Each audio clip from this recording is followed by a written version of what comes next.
Tá, mas voltando para cá, como a gente apresentou semana passada, então, a gente vai ter 2 aulas aí que vão ser gerais do módulo de Business Intelligence mesmo, né? Então, não serem de Power BI nem de Click especialmente, porque a gente quer que tu aprenda aí o passo anterior.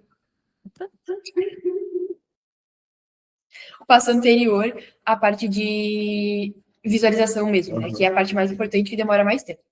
Então, olhando assim para o que a gente tem de módulo, e eu esqueci de arrumar aqui, que eu falei que estava errado, eu esqueci de arrumar. A gente teve a primeira aula de alimentação e hoje a gente está aqui na parte de tratamento, então. A ideia é que a gente consiga, contigo aí, explicar mesmo como que a gente costuma tratar dados dentro do BI, como, aliás, pré-BI, como que a gente faz isso aí acontecer de fato, porque é a parte mais importante, como eu comentei, é a parte mais difícil, eu acho também, porque a gente tem que pensar em como os dados vão entrar no BI, e isso pode ser um pouco chatinho, assim, às vezes, e, tipo, entender o que tem que ser feito, sabe? Mas eu espero que dê tudo certo, e que tu entenda tudo certinho. Bom, então como que a gente, eu só retomando aí como que a gente funciona com projetos normalmente, a gente tem essa primeira parte de entendimento da problemática, né, que é mesmo meio que sentar e entender o que a gente tem que fazer, tu vai ter que fazer isso provavelmente, porque na atividade dessa semana a gente já tem aí 2 bases de dados para te explorar, mas depois eu falo um pouco mais sobre isso. Daí tem a parte de coleta e integração dos dados, que nesse caso aqui tá tudo já entregue para ti, todos os dados entregues, mas a gente tem um projeto mesmo com um orientador, a gente tem que ficar caçando da onde e como a gente vai pegar cada dado. E tem a parte principal aqui, basicamente, hoje, que é de tratamento e armazenamento dos dados, porque é a parte mais complexa, assim, né? A gente tem que olhar para os dados mesmo e entender como que isso vai funcionar. Então, você já está apresentando a tela? Não, mas eu fiquei falando, pelo menos. Então, para te entender de fato o que a gente tem que fazer, como que a gente faz, e eu até queria conversar contigo sobre isso antes da gente começar de fato. Tu já teve ali mob, teve a primeira aula de DS, imagino que você tenha tido algum contato com tratamento de dados, né? Tipo, ver alguma coisa, como que limpa a coluna, esse tipo de coisa, imagino que sim, né? Basicamente, a gente vai então repetir isso hoje de certa forma. A gente vai te mostrar, basicamente, como a gente faz isso para o BI, mais especialmente. E vamos descobrir aí se tudo que eu planejei vai funcionar. Para ficar tudo bem certinho e tu ter todo, tipo, conseguir pensar nos dados para BI também, não só para, tipo, DS ou alguma outra coisa. Eu acho que é uma coisa que a gente precisa, tipo, treinar muito quando tá fazendo um projeto de BI, é como pensar nos dados para BI e não para qualquer outro tipo de projeto, assim, sabe? Porque eu sinto que é bem específico a maneira que a gente faz para o BI, assim. Então, é importante que tu tenha essa visualização. Acabou de dar certo, que eu achei que não fosse dar certo. Eu fiquei feliz por mim aí, gente. Eu rodei o negócio aqui e eu fiquei. Ai, meu Deus, será que vai funcionar? Funcionou. Funcionou, pessoal. Boa. Então, basicamente essa é a ideia, assim, saber que tu consiga visualizar esses dados de uma maneira mais coerente, assim, e que eu consiga, tipo, te mostrar mesmo o que tem que ser feito e o que não deve ser feito, porque é bem difícil, tipo, é meio que uma prática. A gente teve um workshop sobre BI essa semana com o autor de um, e eles perguntavam, tipo, tá, mas como que eu aprendo isso? Tem coisas que não tem como explicar, assim, sabe? É mais, tipo, tem que ir fazendo e sentindo qual que é o feeling do negócio. Mas acho que vai conseguir, tipo, com facilidade, assim, beleza? Boa. Tá, eu vi que fui muito burra. Vou ter que entrar aqui agora, né? Na chamada. Porque eu entrei no computador antes. No minuto pessoal. Engraçado pra aplicar. Uma resposta. Não dá pra... Então agora eu consigo... Posso gravar então? Pode. Não tá gravando ainda. Caralho, quanta tecnologia, né? Que tu trocou de dispositivo e continua gravando. Palmas. Mas enfim, voltando pra aula. Vou compartilhar a tela, né? Boa, então. Eu estou compartilhando? Não, fica só. Tela inteira. Sim, compartilhei, mas errado. Boa. Legal. Então, vamos lá. Primeiro, antes da gente começar de fato, eu só vou te mostrar. Ah, não, gente. Vai funcionar. Aí, beleza. Boa. Vou te mostrar então que a gente criou um repositório aqui pro módulo.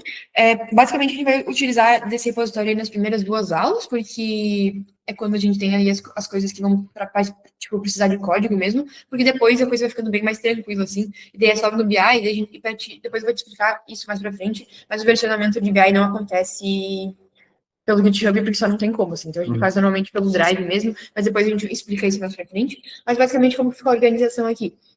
A gente tem uma pasta de atividades, uma pasta de aulas. Tudo que eu mostrar para ti nessa aula de hoje está aqui. Então, tanto o arquivo da aula, eu adicionei, se ele quiser carregar, eu adicionei aqui. A gente vai trabalhar no notebook. Depois tem mais algumas coisas que eu quero te mostrar aqui.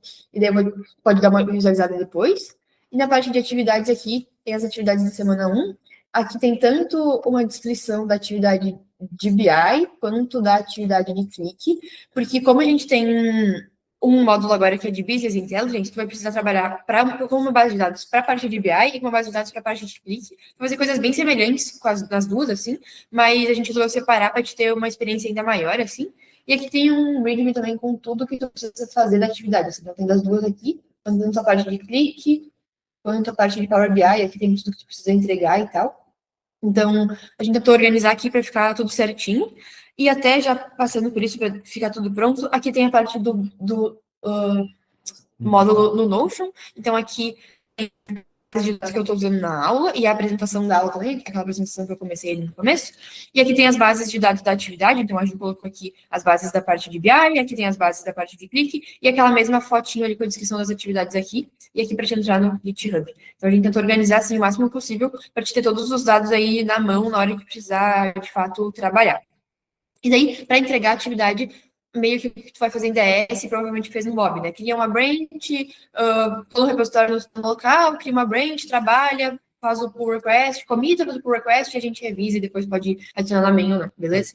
Eu tenho uma pergunta só sobre a questão da branch, dos commits, na verdade. Vocês preferem que eu faça um commit para cada parte que eu for fazendo ou um commit final junto, assim? Sabe, normalmente em projeto é melhor tu tá comitando aos poucos, pra gente não perder o progresso. Não é que, tipo, dá um pau aí, tu tem tudo, tipo, perdeu todo o progresso do teu trabalho. Então, vai bem do que tu preferir, assim. Eu acho que, assim, para manter aí uma melhor distribuição do módulo, no geral, assim, no que vai ser projetos mesmo, melhor ir comitando aos poucos. Daí tu só, tipo, clona o repositório, tá bem explicadinho o que tu tem que fazer aqui também. Clona o repositório, cria uma pasta com a tua sigla, tu pode... Eu não adicionei aqui a pasta entrega, será? Peraí. Ai, beleza. Tu pode criar tá aqui. Eu acho que eu só não botei nada dentro, por isso que ela não aparece ali. Mas eu adiciono depois. Tu pode criar uma pasta com o teu nome dentro da pasta de entregas. Daí tu pode até separar, tipo, uma para BI e uma para clique, entregar tudo certinho ali, e comitando. Daí fica bem, bem tranquilo, beleza? Boa. Agora, partindo para a aula de fato, deixa eu até limpar tudo aqui. Beleza. A gente vai, então, dar uma olhada numa base de dados para trabalhar. Eu até posso mostrar a base de dados aqui, que eu acho que ela está aberta. Não, essa aqui. Então, a gente tem uma base de dados que a gente sujou, eu sujei propositalmente aí, obviamente, né? Até porque, curiosidade, na internet, quando a gente vai pegar uma base de dados, normalmente elas estão, tipo, 100% limpas, assim. Então, a gente tem que fazer o trabalho contrário, para depois tu trabalhar para limpar, assim. Então, até, tipo, é bem, tipo, retrabalho, assim, sabe? Mas, enfim, a gente sujou aqui a base para te ter uma experiência aí com o tratamento de dados. Então, é uma base sobre uma loja. Eu não consegui entender o que é a loja, sinceramente. Tipo, nem olhei, assim. Mas tem uns produtos aqui meio esquisito. Tipo, umas coisas... Sei lá o que é isso, assim, sabe? Deve ser, tipo... sei lá. É alguma coisa. E daí tem várias informações em relação às vendas, né? Então, é toda de vendas, tu tem a categoria, cidades, país, vários dados, assim, que pra gente, nessa primeira parte, não vai ser tão importante entender muitos dados, porque a gente vai tratar aqui mais o formato do dado mesmo, né? Tipo, tratar o dado em si. Mas quando a gente vai fazer um projeto, é importante que a gente primeiro entenda do que é a base de dados. Mas daí mais porque a gente vai ter que trabalhar com isso mais para frente na visualização do que no tratamento em si, sabe? Porque o tratamento meio que vai ser as mesmas, não o mesmo passo a passo, porque as bases são diferentes, mas vai ser, tipo, as mesmas coisas que pode fazer com os dados, assim, sabe? Então, na aula, eu não vou me apegar tanto a gente entender o que são os dados, mas na atividade, como tanto a base de clique que tu vai usar, que tu vai tratar, quanto a base de BI que tu vai tratar, tu vai usar depois, posteriormente, nas visualizações, é importante que tu entenda um pouco melhor, tipo, para que elas funcionam, assim, porque vai facilitar depois na hora de tu visualizar os dados, assim, sabe? Tipo, criar as dashboards, porque pensa que, assim, se tu não entender o dado, tu não consegue expor ele da melhor maneira. É basicamente isso. Então, a gente tem essa base de dados, ela tá bem suja aqui. Tem um trabalho aí bem, bem legal, o ChatGPT, para sujar ela. Então, a gente tem que limpar agora essa base de dados que tá suja. que costuma funcionar em projetos, tá? Essa primeira semana a gente costuma chamar de EDA, que é tipo exploração da base de dados. E daí eu acho muito legal fazer isso com um Jupyter Notebook. Por que eu acho legal fazer isso com o Jupyter Notebook? Porque tratando tipo, vendo o progresso. Normalmente, um projeto, a gente vai entregar um Jupyter Notebook, porque isso aí não é um executável, não tem como transformar isso em um executável. Então, eu não vou chegar para o orientador, tipo, eu fiz uns gráficos aqui muito bonitos. Tipo, não, sabe? Então, normalmente, a primeira semana, a gente faz essa análise no Jupyter Notebook, para depois passar para um arquivo Python, que é o que eu vou te mostrar no decorrer da aula. Mas, basicamente, o que a gente vai fazer aqui no começo? Então, essa primeira parte, a gente tem que só baixar aí as bases de dados, né? Então, eu só vou rodar tudo importando as bibliotecas. Aqui a gente vai usar Pandas, e daí NumPy meio que é tudo junto ali, né? E a gente vai usar também essa biblioteca que chama OpenPyXL, que é uma biblioteca de leitura e para ler e para escrever em arquivos Excel, basicamente. Era isso que eu não estava baixando, então você vai baixar aqui certinho, rodar certinho. Foi, tá baixado já certinho. Então, aqui eu só importei as bibliotecas e aqui essa célula tu pode ignorar, tá? É só porque se tu criar a venda certinho e baixar e instalar essa biblioteca certinho, vai dar tudo certo. Mas é que, por algum motivo, meu computador hoje começou a dar um problema com isso. Legal. Mas olhando agora para a exploração mesmo. O que a gente costuma começar fazendo? A primeira parte aí para fazer é a gente baixar, ler a base de dados. Então, aqui eu estou lendo a base de dados. O que eu fiz, basicamente? Eu coloquei o caminho que eu quero que ela esteja, aliás, coloquei o caminho que a base está, ela está dentro da mesma pasta que está o meu arquivo do notebook, então eu só tenho que, tipo, botar o nome dela. E aqui, essa função, a gente está lendo o Excel e a gente está, tipo, colocando o que a gente leu dentro de um data frame. Então, esse DF aqui é como se fosse uma mesa de cirurgia, assim, a gente vai abrir o que a gente tem no Excel em um data frame para trabalhar nele para depois jogar de volta para o Excel. Porque não tem como fazer esse tratamento direto no Excel. Tipo, já tem como, mas eu ia ter que estar escrevendo e limpando direto no Excel, ia ser muito mais trabalhoso e computacionalmente ia ser muito mais difícil também. Então, aqui o legal é, tipo, que a gente jogue para esse data frame, linke tudo e depois volte para o Excel, faz mais sentido. Beleza, então aqui eu só estou literalmente lendo. Daí aqui, daqui de comentar isso aqui, porque eu podia ter separado até. Deixa eu comentar isso aqui, porque senão ele trunca a resposta. Vamos rodar isso aqui. A primeira parte, então, é a gente visualizar esse data frame. Eu vou visualizar aqui as primeiras 5 linhas. É por padrão, quando a gente tem o df... Acho que você já deve ter visto isso em algum outro módulo. O df.head, a gente tem, por padrão, ele mostra as 5 linhas. E é basicamente o que estava lá no Excel, né? Então, a gente tem aqui todas as colunas. E a gente pode perceber que a gente tem dados bem diferentes. Então, até eu posso aumentar aqui para a gente ver um pouco mais de dado. Peraí. Só se quiser. Boa. Deixa eu fechar isso aqui um pouco mais. Aí. Então, a gente tem aqui os dados. A gente pode, tipo assim, se a gente for dar uma analisada geral, assim, a gente já percebe alguns problemas que a gente pode ter, né? Então, em categoria, por exemplo, a gente tem Office Supplies, Office Sup, que é a mesma coisa, ou Office SUPPL, que deve ser a mesma coisa também. Então, a gente tem vários nomes para a mesma categoria. Ou então, a gente tem em cidade e país aqui os dados são super desformatados aqui, né? Tipo, umas letras maiúsculas do nada, assim. Aqui em Customers ID a gente pode ver outras coisas também, tipo aqui o FM está minúsculo, em todos os outros está maiúsculo, ou aqui entre a parte das letras e dos números ele não tem um hífen. Então, tipo, vários detalhes assim, que a gente pode trabalhar. Ou aqui, por exemplo, a parte de desconto tem um monte de dado nulo, um monte de dado zerado. Então, tudo isso a gente tem que tratar, porque depois para o BI não tem porque a gente está levando dado zerado, dado nulo, ou então dado com os nomes todos diferentes. Tipo, só não faz sentido para o BI mesmo. Então, a gente vai dar uma olhada nisso. Mas antes da gente, de fato, olhar isso, deixa eu tirar isso aqui e botar isso aqui, tá? A gente vai dar um df-inf, que é basicamente tipo um raio-x do que a gente tem no nosso data frame. Então, vai aparecer aqui todos os tipos de dados, quantos dados a gente tem por coluna. Essa primeira parte é literalmente para a gente enxergar o que a gente está fazendo. Então, aqui a gente tem as informações gerais. Então, por exemplo, em categoria, a gente tem 53.854 dados não nulos. Mas a gente pode ver que aqui em desconto, por exemplo, a gente já tem quase 10 mil dados nulos. Então, isso não faz sentido. E a gente consegue ver também os tipos das colunas, que é. E eu acho que não tem nenhuma coluna numérica. Deixa eu ver, profit é float, sales é inteiro. Tem uma coluna numérica que não é, que tipo, tá como texto, mas isso pode acontecer também. Normalmente, quando a gente traz alguma coisa do Excel, isso acontece, sabe? Tipo, ou a coluna de data vem como texto, ou uma coluna de numérica vem como texto, e daí isso aí dá errado, assim, sabe? Ou então o que acontece também é coluna de data vem como número, não como data, e se ela vem como número, ela vai ficar só um número, tipo, ela não fica, tipo, os números da data, fica um número aleatório. Então, tipo, tudo isso a gente tem que cuidar, por isso que é bom dar esse def info aqui pra gente enxergar o que a gente vai ter que tratar. E até deixa eu botar isso aqui em outro bloco de código. Aqui a gente pode ver o que a gente tem de nulo e não nulo, né? Então, aqui eu só dei um def, a gente procura o que é nulo e conta por coluna. A gente tem dados nulos em discount, tem dados nulos em profit, então a gente vai ter que tratar isso também. E é bem importante que a gente, então, tenha essa primeira análise para onde eu tenho que ir, né? Porque se eu só jogar o data frame aí, tipo, por onde não saber por onde começar, a coisa vai fazer, tu vai fazer um monte de retrabalho, assim, né? Então é bem legal a gente dar essa primeira olhada nisso, assim, para realmente entender o que está acontecendo na nossa base de dados. E isso quando eu tenho vários Excel, do CSV, o mais recomendado realmente é o de uma vez, né? O porquê eu digo isso? Porque eu estava mexendo ali já, para ter uma ideia,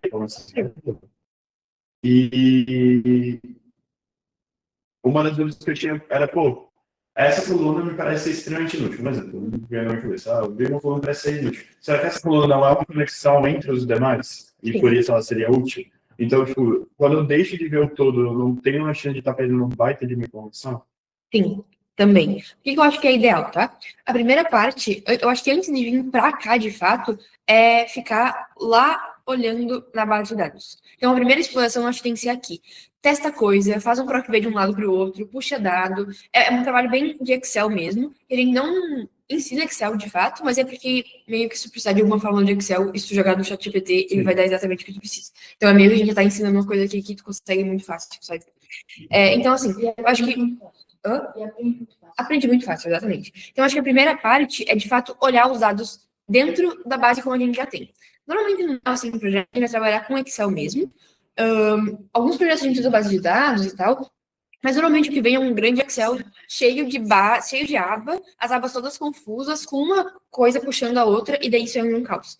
Assim, a gente até olha, assim, a gente ensina que tu faça essa análise de dados aqui, e é importante, mas nem sempre isso é possível também, tá? Porque dependendo a base como ela vir, só não tem como, assim, não tem como, porque ela tá cheia de fórmula errada, formatação, e tu vai jogar para cá, tu não vai conseguir tirar dado nenhum. Então, a primeira coisa mesmo a ser feita é olhar para a base de dados que tu está recebendo, assim, sabe? Porque se tu vê que não faz sentido tu jogar lá para fazer uma análise exploratória com Python, é melhor tu só explorar dentro do Excel mesmo. Mas a gente tem alguns bons projetos que a gente consegue explorar as bases no Python, assim, no projeto que eu estou fazendo com a Embrapa agora, por exemplo, a gente ficou umas 2 semanas ali só, tipo, com Python, trabalhando, botando, assim, distribuição de coisas, porque era muito fácil a gente entender os dados que a gente tinha com relação, assim. Mas dependendo do projeto, realmente é melhor, às vezes, nem jogar pro Python e só depois ir corrigindo, que eu vou te mostrar como faz depois. Mas, enfim, a gente teve essa primeira análise geral aqui. Entendeu essa parte? Uhum. Isso aqui é muito importante em projeto de DS, normalmente, né? A gente faz isso aqui em DS, basicamente, que é pra gente entender o que tá fazendo. Beleza. Daí agora, então, a gente vai começar a dar uma limpada no que a gente tem de dados. Aqui que eu resolvi fazer, que eu acho que pode ser interessante, é uma boa prática, é a gente deixar todos os nomes das categorias iguais. Pode ver que aqui tem um hífen, porque a palavra tem um hífen, tá tudo com letra maiúscula, tipo, a inicial maiúscula, mas essa aqui tá tudo minúsculo, e tem uns números aleatórios. Então, a primeira coisa que eu vou fazer vai ser deixar todas as bases de todos os títulos das colunas tudo igual. E depois, quando for trabalhar com isso e selecionar as colunas especialmente, por exemplo, se eu quero fazer alguma coisa com uma coluna específica, eu tenho certeza que o nome dela vai estar sempre daquele jeito. Então, a gente vai pegar as colunas do nosso data frame, o DF é o que a gente colocou aqui, né, que é o que a gente leu no Excel, que ele declarou. Eu posso escrever, se eu quisesse sei lá, no nome de qualquer coisa, eu poderia. Então, eu estou selecionando as colunas do meu data frame e eu estou deixando todas em tudo letra minúscula. Então, todos os espaços que possa ter, ele vai substituir por underline, e tudo que tiver de hífen também vai ser underline. Então, eu vou deixar tudo padronizado e vou conseguir ver isso da melhor maneira possível. Então, pode ver aqui que agora ficou tudo como estava antes, né? E agora está tudo minúsculo e a gente tem tudo underline entre os espaços, do jeito que era o espaço, e eu garanto que, tipo, está do jeito que eu quero trabalhar. Isso aqui, se tu quisesse deixar tudo maiúsculo, se tu quisesse deixar tudo, sei lá, com um espaço entre cada letra, dá pra fazer. Eu acho que normalmente assim é o mais fácil, sabe? Tudo minúsculo, e daí se eu tô lá trabalhando depois, digitando meu código, eu sei que tá tudo minúsculo, eu só coloco o nome e não fico tendo conflito porque eu errei o nome da coluna, e é uma coisa que acontece com frequência, eu se tu mexer qualquer caractere, já não vai funcionar, né? Então, é legal fazer isso assim, pra deixar tudo padronizado. Daí, aqui agora, eu vou olhar para as coisas, para as colunas duplicadas, para as linhas duplicadas. É um outro padrão que a gente normalmente em projeto aí é ter problema com o dado duplicado. E isso no BI não é totalmente horrível, na verdade, porque a gente vai estar olhando para um dado que não é real, né? A gente vai estar, tipo, com overfitando, adicionando, a gente pode estar adicionando um desvio muito alto ou diminuindo um desvio que tinha que ser alto, porque a gente tem esses dados duplicados. Então, a primeira coisa que eu vou fazer aqui é somar o número de dados duplicados, então ele vai printar aqui quantas linhas eu tenho duplicadas, e depois ele vai remover. Então, esse drop duplicate aqui é uma função nativa, assim, e eu consigo só, tipo, retirar todos os dados que eu tenho duplicados, e ele deixa uma linha do duplicado. Então, ele não só vai retirar tudo, ele vai deixar um dado, até porque senão não faz sentido nenhum, né? Tipo, só tirar todos os dados que tem duplicados vai funcionar. Então, a gente tinha 1.690 linhas duplicadas e ele agora mostrou, tipo, subtraiu aí o que a gente tem. Então, agora a gente diminuiu um pouco o nosso número de dados. E até aqui, eu acho que você já deve saber, mas no Jupyter, sempre que eu rodo uma célula, ele vai estar já olhando porque eu já rodei anteriormente. Então, ele já, tipo, é progressivo o negócio. Alguma dúvida até aqui, João? Essa parte é para ser tranquila, beleza? Bom, então basicamente só dei um drop duplicate, ele vai tirar tudo que eu tenho de linha duplicada. Agora, como eu comentei, a gente tem que olhar para o nosso tipo de coluna, né? Então aqui, por exemplo, a gente tem algumas colunas que são numéricas, a gente pode olhar até aqui. Então, desconto é numérico, sales é numérico, week num é numérico, acho que são essas. Mas todas essas colunas aí, graças a Deus, aqui ao nosso belíssimo data frame, elas já estão todas como números, né? Então, sales está como inteiro, raw ID também está como inteiro, que é número, é verdade. Então, essa etapa não seria tão necessária para esse data frame, mas eu resolvi colocar aqui porque é uma coisa que acontece. Então, o que eu fiz? Basicamente, eu fiz uma lista com todas as colunas numéricas e eu só garanto, faço um loop aí para garantir que todas elas estão como numéricas mesmo. Aqui eu ainda adicionei para as colunas que poderiam ter cifrão, porque, como, por exemplo, sales ou profit poderia ter um valor, que poderiam ter um cifrão ou algum espaço, para tirar isso, né? Eu só coloco essas duas aspas, poderia ficar o vazio. Então, nesse sentido aqui, não vai mudar muito, porque eu já tenho as colunas como numérico. Mas eu resolvi colocar essa parte aqui na aula, porque acontece muito se a gente ter que mudar algo para numérico. Então, é uma coisa que vai ser bem importante. Pode perguntar. Mudou. Uhum. Ele ficou, foi, enfim. Ele faz o que exatamente? Então, ele é um parâmetro que a gente passa para quando vai transformar para numérico ou para data, que é só para garantir que ele vai estar no padrão esperado, basicamente. Porque o que pode acontecer? Se eu não colocar o erros como igual a queries, por exemplo, eu posso ter, quando for transformar uma coluna para data, transformar ela para data, mas ela ficar como texto ainda.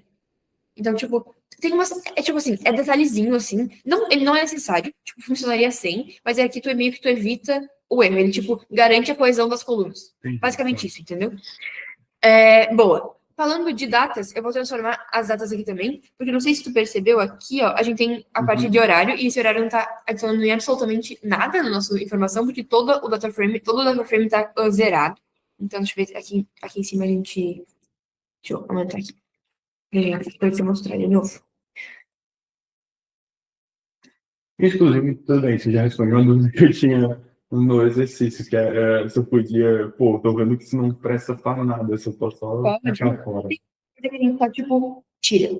Assim, trabalhar com coesão, com dados, assim, então, por exemplo, se eu tenho, eu vou entrar nesse detalhe mais pra frente, mas se eu tenho uma coluna ali que tem mais zero do que dado, cara, é melhor tirar ela, sabe? Porque tu só vai estar trabalhando, gastando ali espaço, armazenamento, um monte de coisa, assim, e o custo não vale pelo esforço que tu tá tendo ali pra tratar aquilo, sabe? Então, tipo, pra quem, tipo, aqui não tá adiantando nada. Ele tá 000, não atribui nada pra mim, assim. E pode perceber também que eu tenho umas datas que estão em formato de data e umas que estão em formato data numérico, isso não é positivo. Então, eu vou deixar tudo como data mesmo. Cadê? Aqui.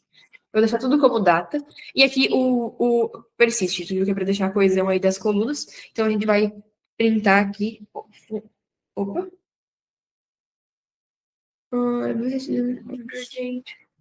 Deve ser alguma coisa na. Mas ele ensinou exatamente. Order date. Peraí, vamos ver se o problema é só nesse aqui, vai para o próximo também. Não, vai. Deixa. Eu acho que pode ser isso.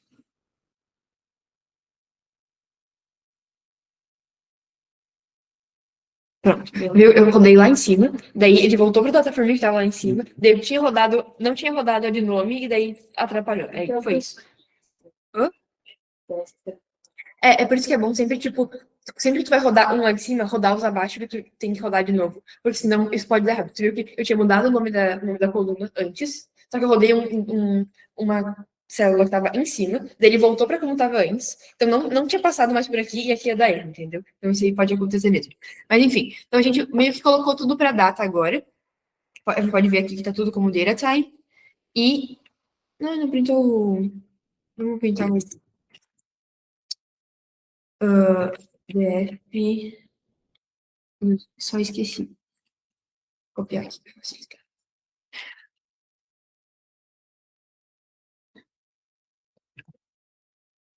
Pra gente ver se ficou certinho. Aí, ó, tudo como data certinho. Então, tanto order date quanto ship date foram as duas colunas que a gente tratou, né? Aqui, uma coisa que é importante, tá?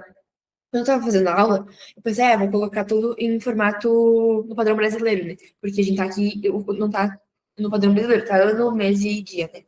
Eu pensei, vou colocar tudo como formato brasileiro para facilitar. Daí, fui fazer isso, tudo dava errado depois. E eu, tipo, mas o que tá acontecendo? O que acontece? Essa função DataTime, que é para ficar o tipo como DataTime, ela é no padrão americano.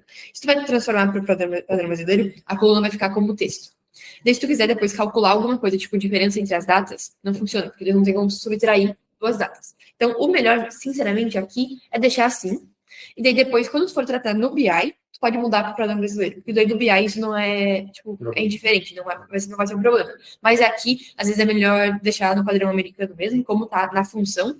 Porque eu até tinha adicionado, tipo, porque daí é só tu formatar, né? Tu só formata como dia a dia, mês, ano, e ele fica normal. Só que a coluna vai ficar com um padrão de texto. E daí se eu voltar ela para data time depois, ela volta pro padrão anterior. Então, tipo, meio que tu fica num loop infinito que não tem como resolver. Então é melhor deixar ela assim nesse padrão mesmo. E daí depois, quando tu for tratar isso dentro do BI, tudo vai ficar bonitinho, porque tu pode transformar da maneira que tu quiser. Tirando que eu imagino que na hora de comparar, quando você quiser se ordenar, fica um caos, né? Porque... Sim.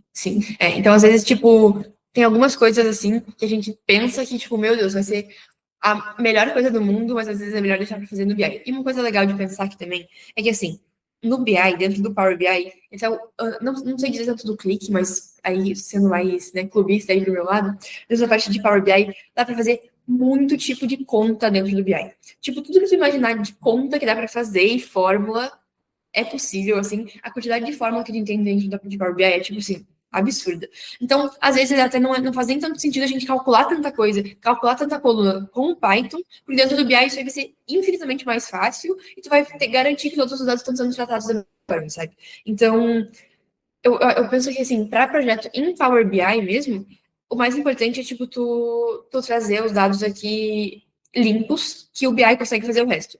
Para Click, eu já sinto que isso é um pouco diferente, não sei se você concorda. Porque o Click tem uma linguagem própria, tu vai aprender isso mais pra frente, uma linguagem de programação do Click, chama Lua, não é própria do Click, mas enfim, que o Click usa, e tu consegue fazer muita coisa lá dentro. Só que, normalmente, a gente já prefere levar todos os dados estritamente que a gente tratou com Python, e daí tu vai ter com todas as colunas que tu precisa já, e daí lá no Click tu faz só, tipo, as visualizações mesmo, assim. Então isso aí vai mudar um pouquinho de ferramenta para ferramenta. Tu vai ver que no Click, eu pelo menos não lembro de fazer muita conta no Click, assim. É que eu não fiz nenhum projeto em Click, só fiz Sim.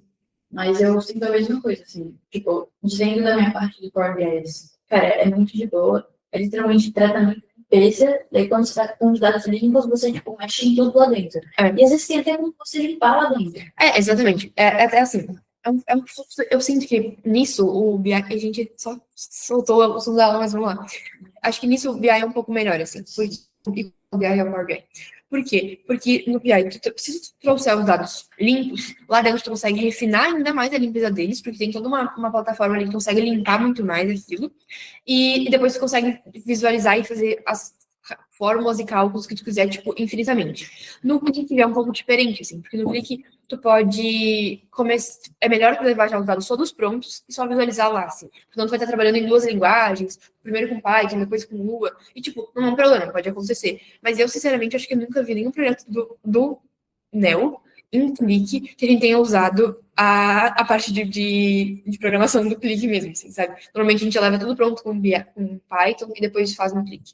Mas, enfim, é totalmente fora da aula, aleatório. E daí agora eu só vou printar aqui pra gente ver se tá tudo certo. Então, está, olha que felicidade. A parte de order date tá certinho. Aqui ele não pegou todas as colunas, né? Porque ele trunca a resposta. Mas a gente tem todos os dados agora no padrão que a gente queria. E foi meio que o que a gente fez aqui até agora. Tem alguma dúvida, João? Não. Eu tô passando por essa parte mais rápido, porque eu imagino que tenha visto nos outros. Beleza. Nos outros módulos. Agora, eu acho que vem para minha parte favorita em relação ao tratamento de dados, que são dados faltantes. Porque aqui eu acho que é a maneira que dá para fazer mais coisas diferentes. Porque, tipo, tu pode olhar para os dados e decidir fazer coisas diferentes com eles. Tu pode preencher com a média, tu pode preencher com a mediana, isso vai depender do dado que tu tem. Então, aqui, por exemplo, vamos printar isso aqui primeiro, mudar isso aqui. Ó, a gente tem 10 mil dados nulos em discount, 5 mil dados nulos em order date e 10 mil dados nulos em profit. O que a gente vai fazer com isso? Não sei, vamos descobrir. Então, por exemplo, não faz sentido nenhum a gente pegar, por exemplo, a data que a gente mais tem de order date e colocar ela no resto, porque vai só enviesar os dados um monte. Se a gente for fazer uma visualização depois de, tipo, pedidos por dia, vai ter um dia que vai estar, tipo, disparadíssimo, assim, e os outros não. Então, isso aqui não faz sentido nenhum. Mas para desconto e lucro, profit é lucro, para lucro, faz sentido talvez a gente colocar a média, por exemplo. Porque a média não vai meio que interferir em nada, porque tu vai estar só adicionando a média e tu vai estar só, tipo, dividindo pelo mesmo número, então meio que vai continuar no mesmo dado. Então, aqui, por exemplo, eu preferi colocar tanto em profit quanto em discount a média, preencher os valores nulos com a média. Por que eu pensei nisso, tá? A gente pode perceber que a gente tem poucos dados, poucas colunas com dados nulos, né? A gente tem só 3 colunas de 28, eu acho, 25, sei lá, 26 colunas. Então, a gente poderia, por exemplo, só excluir essas linhas nulas de discount profit? Podia. Mas seriam 10 mil linhas que a gente teria perdendo dados das outras categorias também, que pode agregar bastante ao nosso projeto. Então, eu acho que esse tipo de coisa é o que a gente tem que pensar quando a gente vai tratar dados nulos, assim. E por isso que eu falei que é a minha parte favorita, porque eu acho que a gente pode, tipo, brincar e pensar em várias maneiras de solucionar o problema, assim. Então, por exemplo, a gente tem valores de sales, por exemplo, e não tem nenhum dado nulo, e a gente tem 10 mil dados nulos em desconto e profit. Não faz sentido a gente só apagar esses dados e perder 10 mil dados de sales, assim, sabe? Tipo, é muito conteúdo que a gente já tá, tipo, jogando fora. Então, aqui eu tratei e eu coloquei média, então eu calculo a média, e aí uma função bem específica para isso, né? E depois eu só coloco dentro dos dados nulos a média. Só in place, né? Tu aloca dentro da célula nula o valor da média que tu definiu lá em cima. E eu fiz isso tanto para profit quanto para discount. E aqui eu não vou ter, tipo, enviesamento nenhum dos dados, né? Eu estou, tipo, garantindo que eu vou ter a informação ali, porque ter um zero também não é positivo. Tipo, não é positivo a gente ter colunas com números zerados, porque isso não faz sentido nenhum, tipo, olhando pro projeto futuro. Então, a gente tem aqui os nulos antes do treinamento, e aqui, ele só deu um warning que isso talvez fosse um problema, mas não vai ser. Então, a gente tratou e colocou a média nos dados, e daqui agora eu tenho 0 dados nulos em discount, em profit, mas eu ainda tenho 5 mil dados nulos em order date. E agora, o que tu faria com order date? Fogo. Se eu tivesse um bocado de valor do date, cara. Tu tinha citado, por moda talvez não seja a melhor coisa do mundo. Não sei se faz muito sentido você falar média mediana, porque eu acredito que mediana nisso. Sim.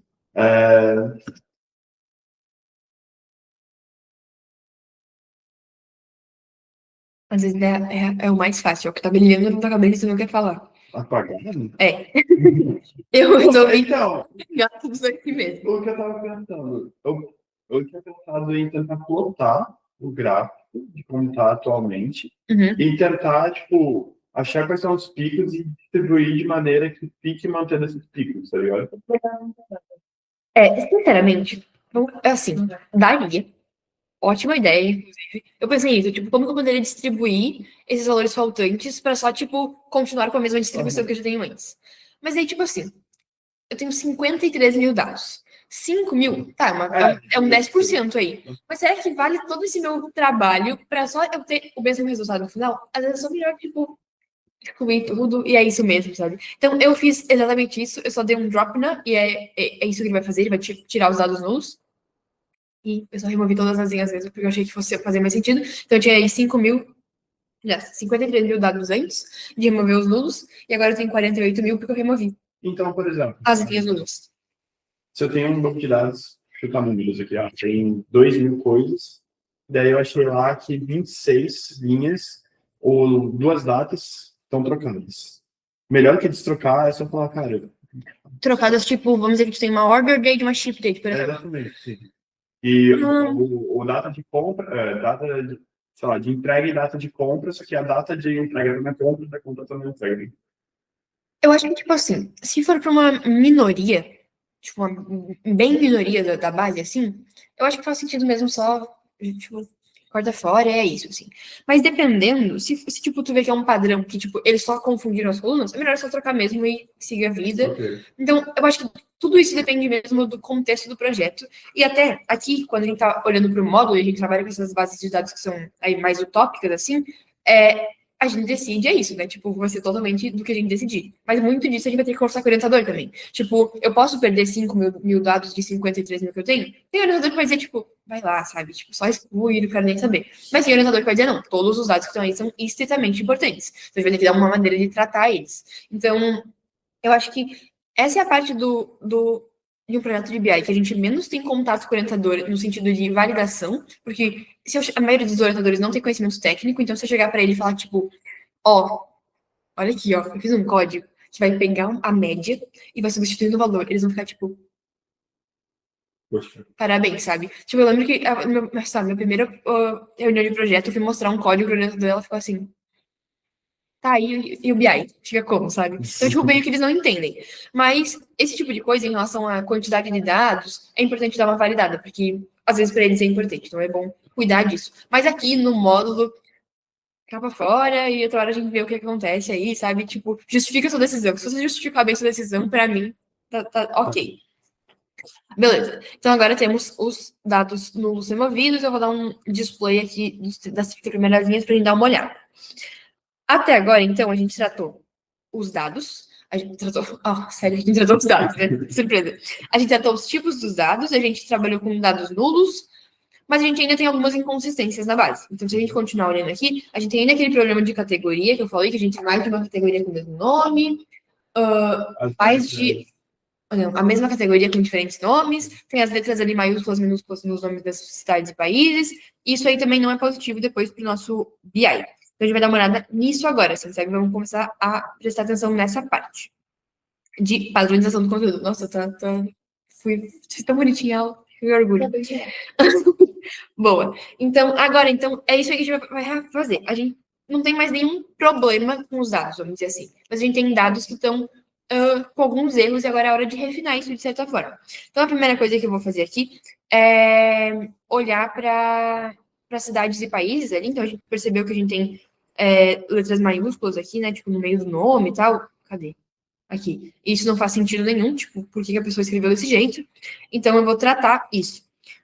Basicamente, isso aqui são todas funções do Pandas, né? Então, eu peguei tanto a coluna de country quanto de city, que são as duas colunas que têm esse problema, e eu igualo isso, as colunas novas, no caso, as colunas que eu já tenho antigas, e dou esse ponto strip, ponto title, que vai garantir que tudo fique com a primeira letra maiúscula e formatadinho.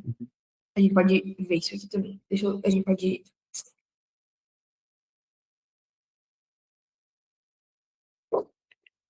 Vamos olhar para isso aqui e ver se ficou certinho. Só diminuir isso aqui. Opa. Então agora a gente tá com tudo lindamente funcional. O que eu sinto, assim, tá? Eu senti isso quando eu fiz a aula, o módulo de DS, principalmente, porque quando eu fiz o módulo de BI não tinha essa parte. Não vou me atentar muito a te explicar, de fato, as funções, porque se tu vier e voltar aqui na aula, tu vai ter todas as funções aqui, e se tu pesquisar documentação pandas na internet, vai estar tudo lá, assim. Quero mais que tu entenda, tipo, a ideia por trás do que a gente tá fazendo, beleza? E eu acho que tu já viu isso aqui no Mob também, né? Ou em DS. Isso aqui a gente teve normal e nunca. E em BI também, olha que coisa linda. Então, enfim. Então, a gente tratou e tá tudo certinho agora aqui. E daí agora, vem pra parte que eu acho que é a mais interessante disso aqui, que é a gente ter vários nomes diferentes para todas as categorias.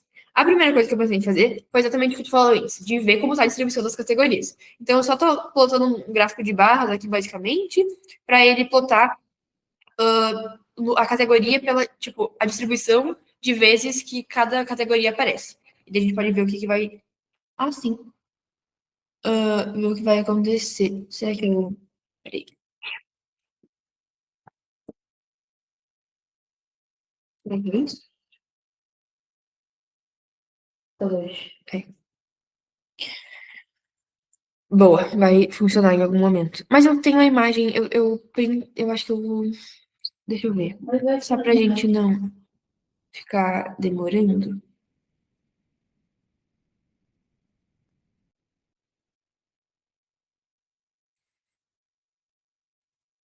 Ah, boa. Preparação. Enquanto instala. Basicamente, então, a gente tem. A gente pode perceber que a gente tem três categorias, só que cada uma delas aparece com vários nomes diferentes. Então, Office Supplies, depois Office Sup, Office Supply, tudo diferente. Tem mais alguma? Tem mais várias. Então, a gente tem três categorias, basicamente, que é Technology, Furniture e Office Supplies, e elas estão aparecendo com vários nomes diferentes. E aqui, o legal da gente botar isso aqui também é pra gente consegue não só ver quais a gente tem, né? Tipo, quais macros a gente tem, as três principais, mas como está escrito as variações para a gente corrigir isso. Então, vamos ver se está instalando ali ainda. Então, agora que eu printei e eu consegui ver isso aqui, eu posso trabalhar para resolver. Porque não faz sentido nenhum, depois dentro do BI, a gente ter várias categorias diferentes, vários nomes de categorias diferentes que significam exatamente a mesma coisa, porque a gente vai ter um gráfico totalmente enviesado também. Vai ter, tipo, Office Supplies, Office Supply, tipo, por quê, assim, né? Então, o que que eu fiz aqui? Eu só tô printando aqui as categorias antes pra gente saber o que é. E, basicamente, eu fiz um dicionário aqui pra gente substituir uma pela outra. Então, todas as opções, eu coloquei, tipo, né, chave e um para aí.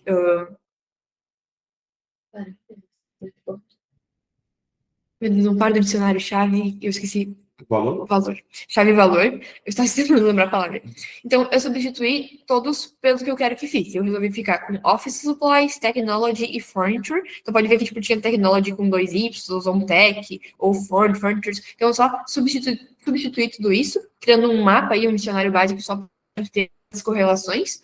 E daí eu vou substituir todos os que não eram antes, então a gente bota um replace mesmo. Lembra que antes a gente estava usando o in place, porque não tinha dado nenhum, agora a gente está usando um replace, que é realmente caralho no inglês. Trocar o dado. E daí, então, a gente vai ter as categorias padronizadas.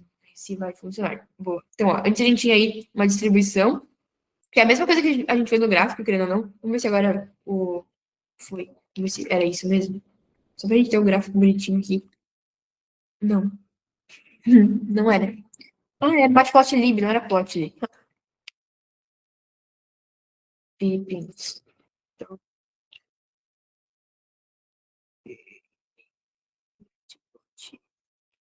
é assim.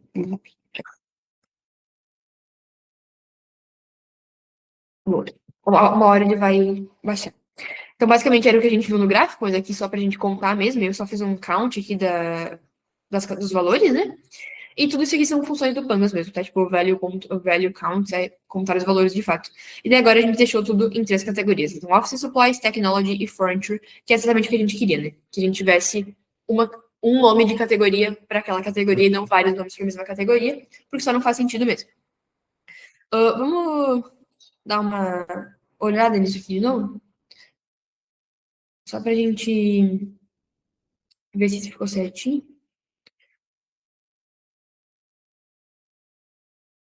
Peraí que eu adicionei isso aqui no errado. Boa.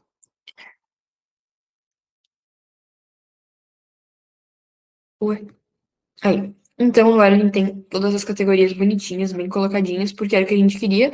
E isso aqui é isso, assim, é padronização. É muito importante a gente ter padrão, porque não adianta a gente ter o mesmo dado escrito de várias formas, catalogado de várias vezes, porque só depois, quando a gente vai. Tipo, tudo que a gente faz aqui é para pensar em como a gente vai plotar isso depois no BIS, sabe? Não faz sentido nenhum a gente plotar isso aqui, um gráfico como esse aqui que eu mostrei, sabe? Da distribuição. Significa a mesma coisa, sabe? Tipo, a gente tem o mesmo significado. Beleza. Agora, outra coisa que tá errado aqui que a gente pode olhar são em relação ao Customer ID. Então, pode ver que aqui os primeiros são todos iguais, parece. Daí a gente tem aqui um que tá com as letras minúsculas. A gente tinha plotado antes, dava pra ver também. Tinha alguns que estavam sem o hífen. E também isso não faz sentido nenhum, porque a gente precisa desses dados padronizados. Então, a gente vai padronizar isso. Basicamente, a gente vai replace, vai substituir o hífen por vazio, e daí a gente vai retornar o sem hífen e vai deixar tudo maiúsculo. Tipo assim, eu tô tirando o hífen para adicionar o hífen depois quando ele tiver tudo maiúsculo. Basicamente, essa é a ideia. E daí ele vai mostrar a padronização também. Então, a gente pode ver aqui que, por exemplo, a gente tinha esse FM que estava errado, e aqui ele veio bonitinho. A gente pode aumentar isso aqui, para ver se tinha mais inconsistências e a gente conseguir fazer isso. Vocês enxergam, gente, mais alguma inconsistência? Desses de cima? Acho que não. É porque. É porque eu rodei o. Né? Inteligente.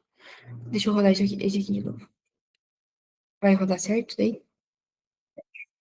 Vai. Não rodou, né?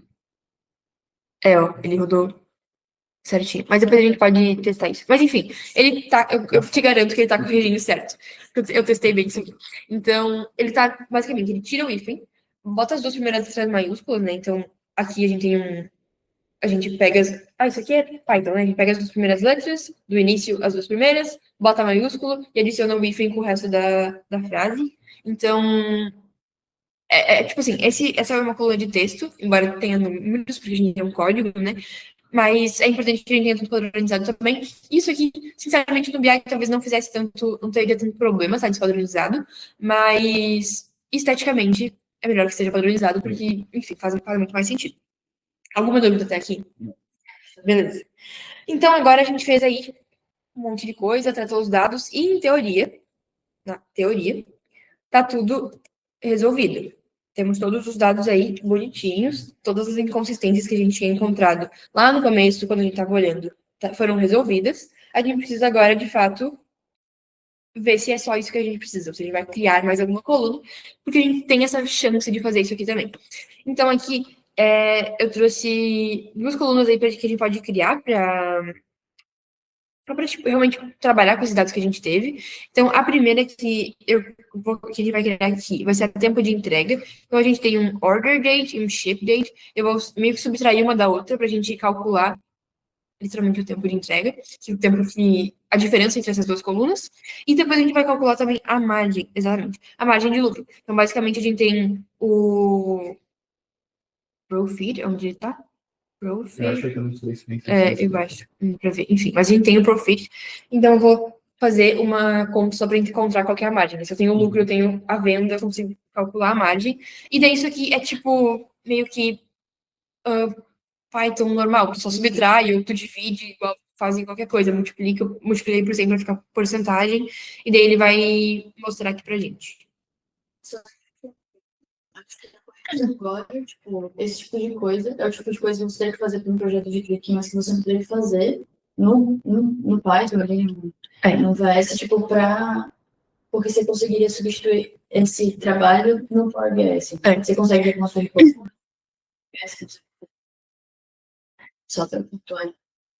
Tipo, não tem problema nenhum tu fazer isso no Python. Mas o BI, tipo, só é fácil, assim, sabe? Então, às vezes, é só melhor fazer lá dentro pra garantir que, tipo, todos os dados vão estar da mesma forma, assim.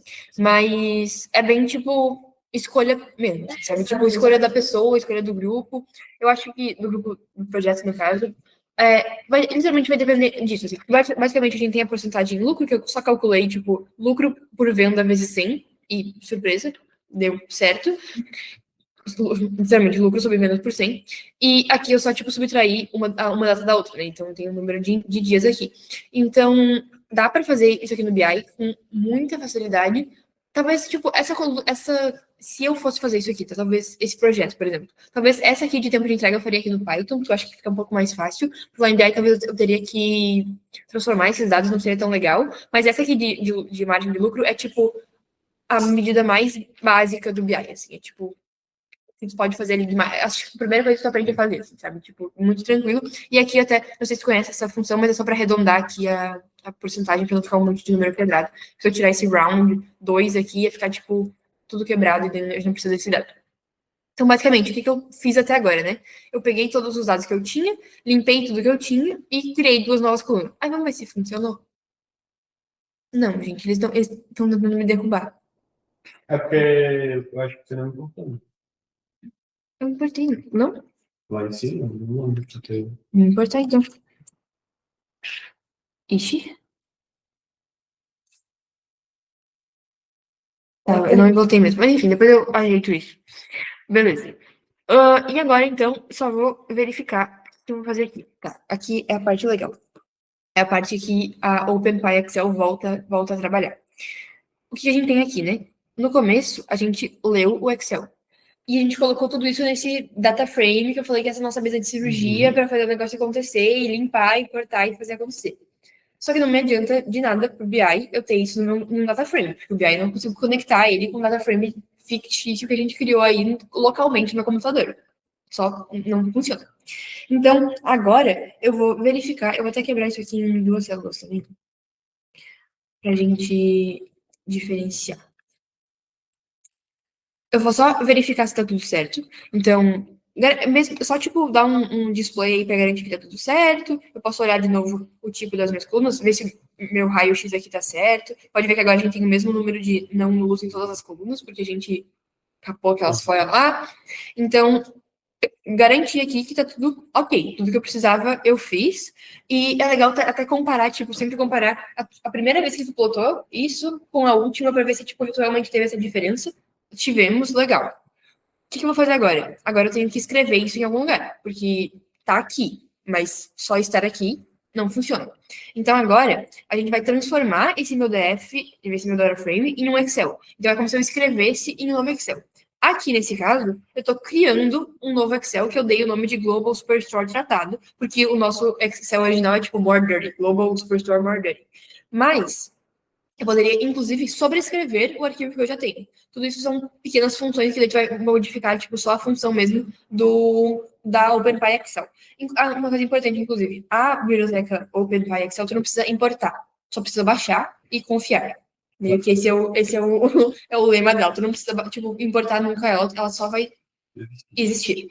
Então, aqui eu tô basicamente só escrevendo para o Excel. Isso vai demorar um pouquinho, então eu vou rodar. Porque ele vai gerar um novo Excel. Ele vai gerar no mesmo diretório que está o meu projeto, o meu script, e ele vai criar um Excel limpo, pronto, maravilhoso, com tudo feito. No caso, para facilitar nossa visualização aqui, eu já tinha gerado isso antes, então ele está aqui. O nosso Global Superstore tratado, que foi o mesmo nome que eu dei aqui, né? E magicamente não, né? Pythonmente, sei lá, ele tá todo certinho. Então, tanto aqui cidade quanto country que a gente mexeu, tudo certinho, todos os IDs certinhos, todos os nomes das colunas minúsculos com hífens, as colunas novas que a gente criou foram adicionadas aqui no final. Então, a gente literalmente escreveu em um Excel tudo isso. Por que é muito importante? Por que eu tô falando disso, de escrever em Excel? Porque em projeto de Python, é muito normal que a gente tenha, por exemplo, dados e a gente queira sobrescrever sobre uma planilha, tipo, a gente pega os dados de uma planilha e sobrescreve sobre ela mesma, ou então que eu tenha dados de duas colunas, duas tabelas diferentes, eu quero juntar todas elas em uma coluna só, e tudo isso tu vai fazer com isso. É tipo, literalmente, ler e escrever Excel, é para isso que essa biblioteca serve, e ele gerou aqui, então ele até criou aqui, ó, Global Superstore, não, perdão, esse, não dá para abrir aqui, mas eu posso abrir. Ó, ele... Ah, não. Eu tô na pasta errada.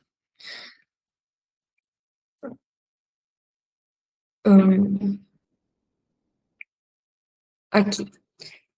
Ele criou, dentro da do mesmo lugar que eu tava, o Global Superstore tratado. O meu Excel não vai abrir, então a gente não vai ver o Excel. Não abriu. Tcharam. Era basicamente tudo que a gente tinha. Então, tá tudo certinho, como a gente queria que estivesse. Ó, você pode ver que aqui até ficou a hora, porque a gente usou a função order date lá, que não transformou em texto, né? Então, enfim, tá tudo exatamente do jeito que eu queria, as colunas novas foram adicionadas aqui no final. Literalmente está feito o que precisava que fosse feito, e eu escrevi isso em um novo Excel, mas como eu comentei, poderia sobrescrever o Excel que a gente já tinha, ou poderia, sei lá, só fazer o que tu quisesse mesmo, e tipo, tu consegue brincar em escrever os dados um embaixo dos outros, ou escrever um do lado do outro, ou escrever numa nova aba, tudo isso, tipo assim, essa biblioteca é bem fácil de usar, assim, porque literalmente só muda a função e tu vai estar escrevendo de uma maneira diferente, ou tu pode, tipo, selecionar uma coluna específica e fixar e depois jogar no resto, mas isso aí tu pode brincar um pouco mais na atividade depois. Ela é bem, tipo, de boa. E daí, isso aqui, lindo, né? Fizemos aí uma análise dos dados, limpamos os dados, muito legal. Mas, como eu falei antes, não posso entregar isso aqui não gera um executável que eu possa trabalhar com esse executável. Então, o que eu faço agora? Tem alguma ideia? Posso atacar.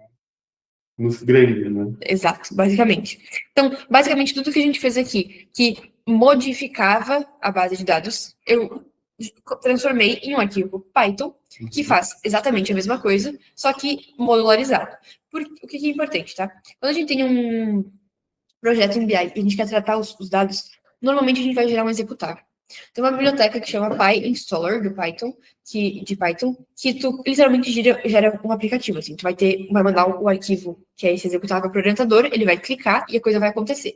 Porque não faz sentido nenhum a gente enviar o arquivo Python para os orientadores, porque normalmente eles não têm como rodar isso, não tem Python instalado, não tem todo o ambiente necessário para rodar isso dessa forma. Então, essa biblioteca PyInstaller, ela faz exatamente isso. Ela faz com que eu consiga rodar o Python, só que de uma maneira facilitada para o orientador. Só que, como eu comentei, eu não consigo transformar um Jupyter Notebook em um executável, porque só não é compatível, as coisas não funcionam.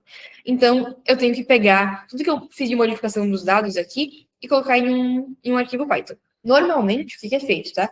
Normalmente eu faço toda a análise dos dados assim, como eu comentei, mas eu nem trato os dados aqui de fato, porque eu estou só retrabalhando. Então, eu só analiso os dados mesmo, para depois, de fato, fazer isso num arquivo de Python. Eu tratei os dados aqui para a gente conseguir ir vendo as modificações aos poucos, porque se tu está fazendo isso num arquivo em Python e tu vai escrever no Excel, tu tem que fazer, daí tu abre o Excel, daí dá errado, daí tu volta pro Python, daí tu faz mais uma modificação, daí tu volta pro Excel, daí tu vê que outra coisa deu errado, daí tu volta pro Python. Então, tipo, o fluxo de trabalho aí é um pouco mais complexo.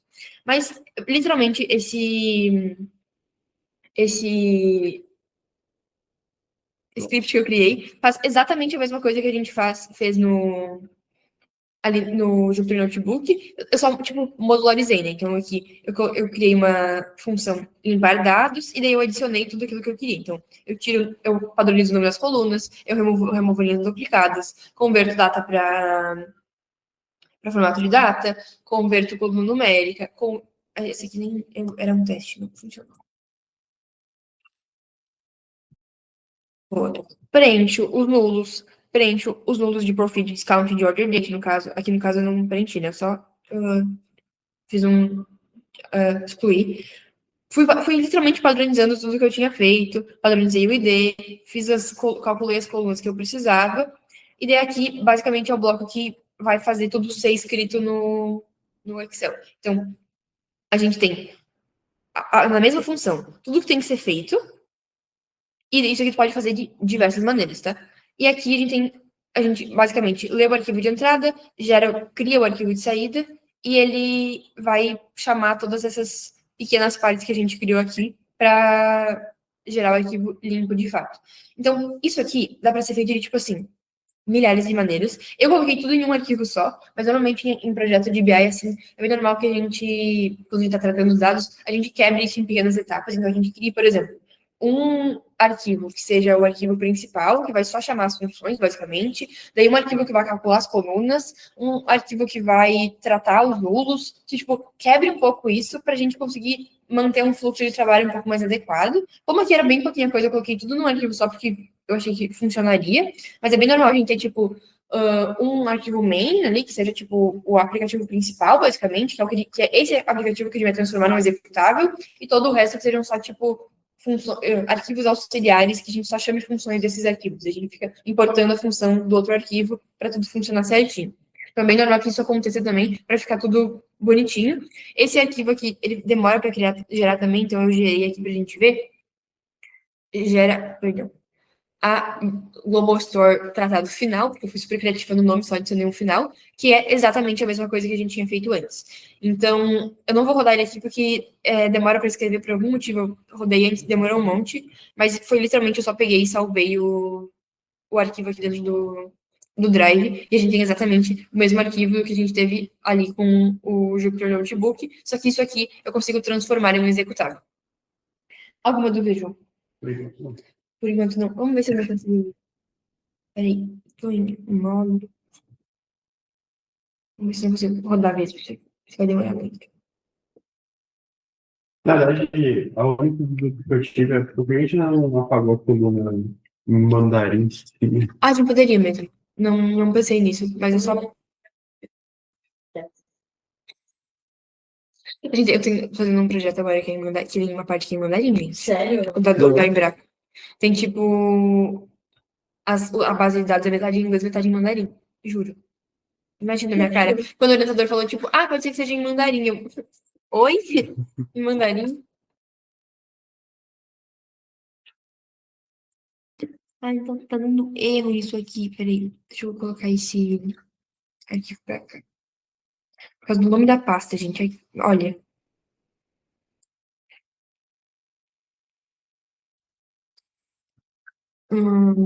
Aulas. Deixa eu ver esse aqui. E esse aqui. E esse aqui também. Que confusão, né? Fiz uma bagunça. Deixa eu copiar esse tamanho aqui. Só para facilitar isso aqui, gente. Bom, agora você vai processador e nome do arquivo, processador vendas.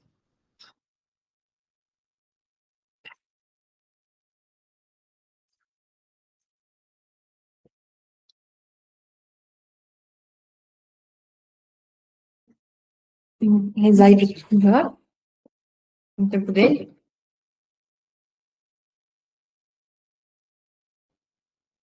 Ó, ele tá. Eu botei uns prints ali só pra garantir que. Isso é legal também, tá? Quando a gente for fazer um projeto, isso é bem importante. É meio que pra gente ir, tipo, não só debugando o projeto, mas a gente garantir que tudo foi, tipo, feito. Ó, ele criou o Global Superstore tratado aqui. Onde eu tinha colocado. Tá aqui, no caso, né? Global Superstore tratado. Eu não consigo abrir, no caso. Mas que é exatamente o que eu tinha te mostrado antes. Então, isso é legal de pensar quando a gente tá fazendo um projeto, assim.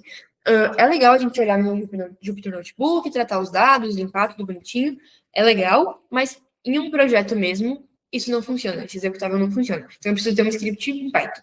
Daí, nisso de executável, né? Tipo, e aí? E executável, o que é isso? Eu criei uma versão também desse mesmo, ó, ele limpou tudo, salvou todos os dados, arquivo processado e salvo no Global Superstore. Isso aqui, a gente tem o script pronto agora. Então, tipo, esse script aqui limpa exatamente o que a gente quer. Eu poderia só mandar isso aqui para o orientador se soubesse rodar Python, mas não é o caso dos nossos orientadores aí overall. Então, eu criei uma mesma versão, que tipo, é a mesma coisa, que seria, tipo, o que eu mandaria para o meu orientador, assim. Vamos lá, tá? Vamos criar uma linha de raciocínio aí comigo. Eu vou criar um executável. E eu poderia criar um executável desse arquivo aqui, tá? Daria tudo certo, funcionaria. Só que quando eu apertasse nesse executável, pro orientador não ia aparecer nada.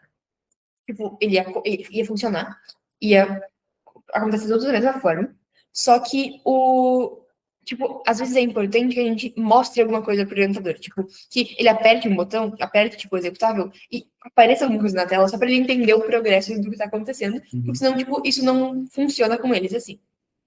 Então, é bem legal que a gente faça, quando a gente vai fazer executáveis, assim, mais simples, pequenas interfaces que, tipo, mostrem para a pessoa que está usando o que está acontecendo. Basicamente, tipo, é mostrar isso aqui que a gente está plotando no terminal, de tipo, os dados foram carregados, os nomes das colunas foram removidos, tipo, isso aqui para a pessoa que está fazendo. E tem diversas maneiras de fazer isso também. Eu não vou, a gente não cobrou isso na atividade, mas eu sei que tu costuma fazer as atividades aí bem rápido, então fica aí como um extra isso. Mas basicamente tem diversas bibliotecas que tu pode usar para fazer isso, assim. Eu abri aqui usei aqui essa T-Bookstrap, que é uma biblioteca de interface. Ela é bem pobrinha, assim, sabe? Tipo, dá pra fazer umas coisas legais, mas não é nada muito legal. Tem, tipo, a Streamlit, a biblioteca que a gente usa em projeto do Neo normalmente, que ela é, tipo, assim, dá pra fazer muito mais coisa. Então, essas duas bibliotecas aí que são legais. E, basicamente, aqui, eu fiz uma coisa bem feia, inclusive, tá? Eu peguei exatamente o código que eu tinha lá e só adicionei aqui no final a parte da interface gráfica, mas o certo num projeto de Python seria a gente ter esses dois arquivos separados, tá? Eu só não fiz para facilitar aqui. Vamos ver se tudo vai rodar aqui também. Não. Se não rodar, vai ficar terrível, né, para mim. Tá feíssimo. Ó, rodou. Então, caralho, nossa, máximo. Então, o que acontece? Basicamente, eu ia selecionar o arquivo de entrada, que é esse. Eu ia escolher o local onde o arquivo limpo ia ser salvo.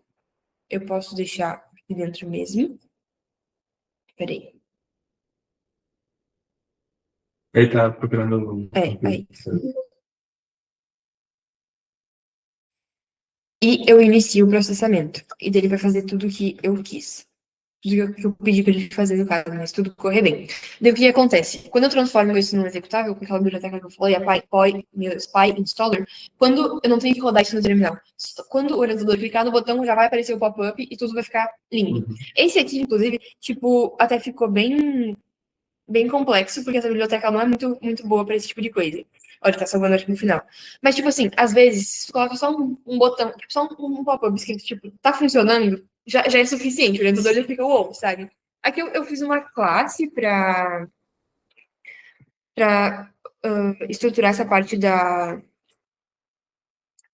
meu Deus, da interface, mas basicamente, tipo, tu cria o container, que é o pop-up, e tu vai adicionando o que tu quer. Então, tipo, aqui é tipo, eu criei o botão, o input frame, foi o que eu chamei, que é um container que tu consegue inputar coisas, e daí, tipo, tu define o tamanho dele, e daí tu pode botar o texto que tu quer nele, e daí eu fiz a mesma coisa pro output, pro output frame, que é aquele botão para selecionar onde o arquivo vai estar, o arquivo limpo vai estar.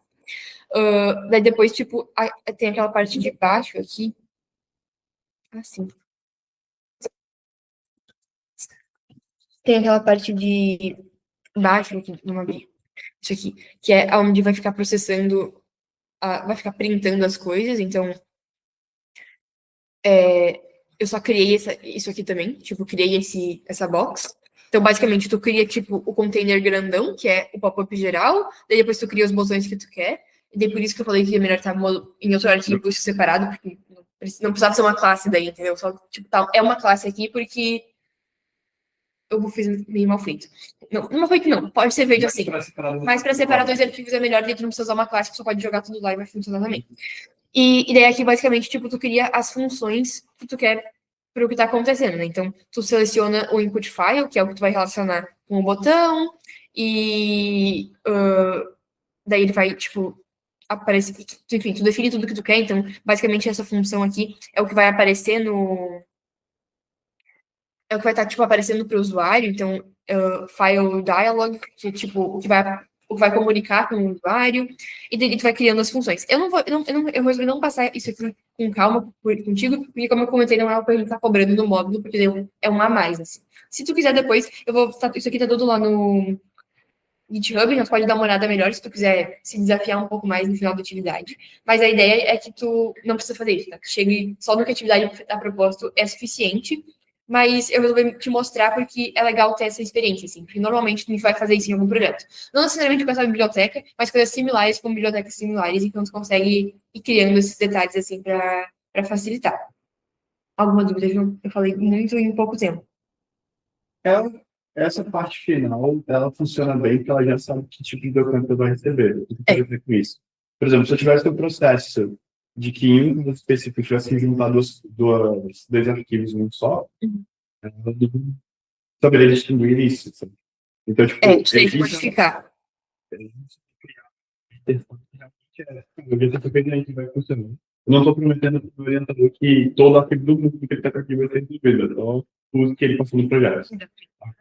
É tipo assim, já aconteceu, por exemplo, de eu criar, inclusive com essa biblioteca, um arquivo que.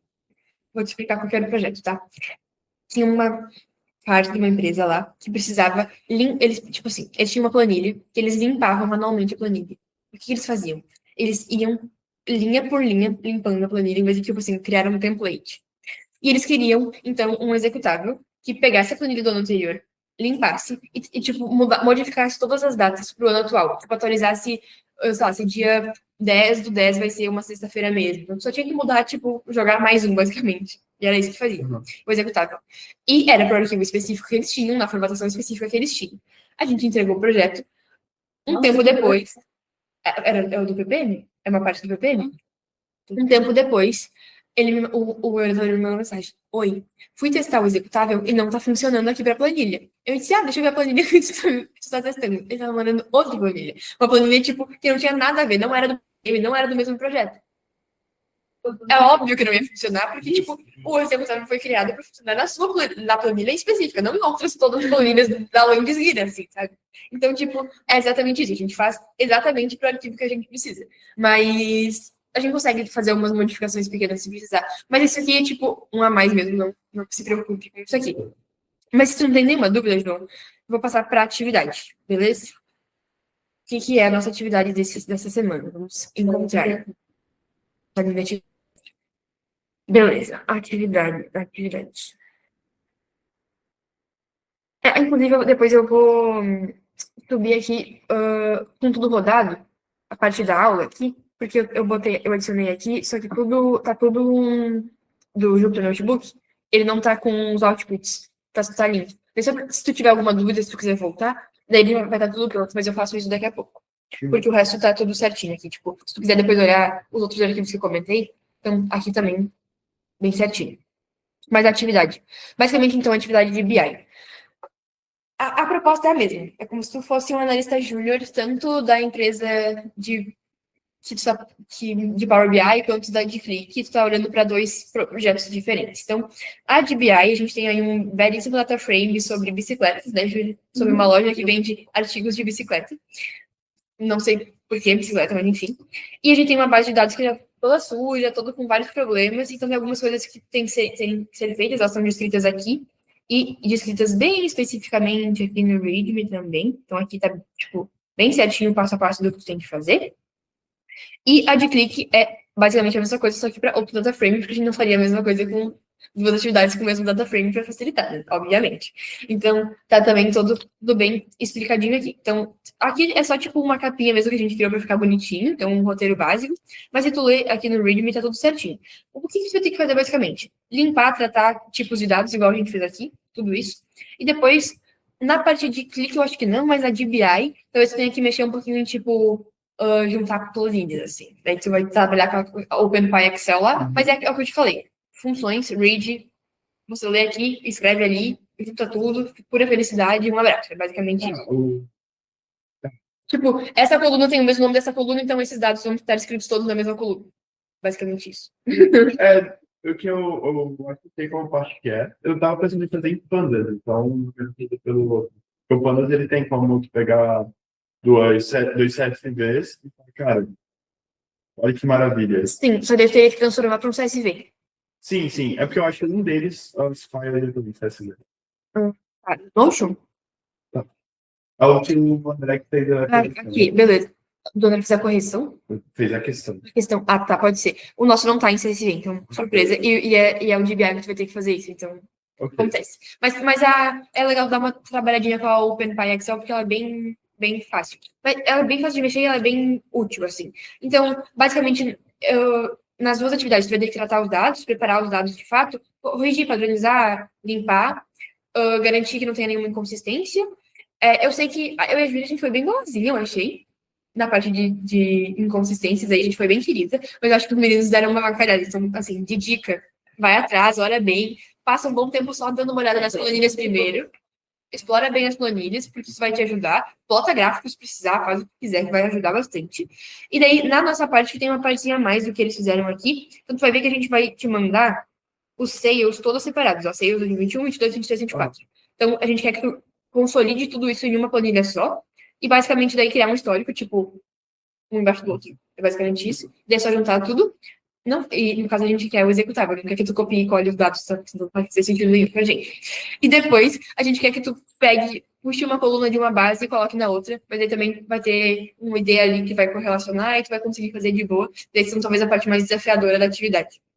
Daí, João, a ideia é que tu nos entregue isso aqui até quinta-feira da semana que vem, porque a próxima aula é na sexta também, então, tipo, quinta-feira é 11h99, é o prazo de entrega, eu posso botar lá no calendar também, e daí depois a gente faz a correção, a gente passa todos os feedbacks e tal, mas o que eu quero te deixar claro aqui, se tu tiver qualquer dúvida, qualquer problema, não estiver entendendo nada, caos completo, por favor, chama eu, chama a Júlia, o Zuka e o André também sabem sobre as atividades, sabem sobre o que está acontecendo, então para eles, pergunta, porque a gente quer que tu entenda tudo, não fique só muito confuso. Então, por favor, nos incomode o máximo que der, porque é a parte que tu tem que aprender mesmo, assim. E daí, é o que eu comentei. Se tu tiver muita facilidade com tudo que tu fez, porque os entregáveis são tanto o script do Python que contém tudo isso, quanto o arquivo pronto, nas duas atividades, se tu tiver muita facilidade com tudo isso, fizer muito rápido e queira fazer o executável depois, cria ali a interface e depois eu te mostro como que a gente faz o executável com o PyInstaller lá, que é bem fácil, é tipo um comando no terminal e funciona. É meio magia. Então, vai nos avisando como tu vai progredindo, porque não quer que tu fique também lá parado sem fazer nada, sabe? Mas eu acredito que essas duas bases aqui, mais a aula de DS, vai ser suficiente aí pra tu semana.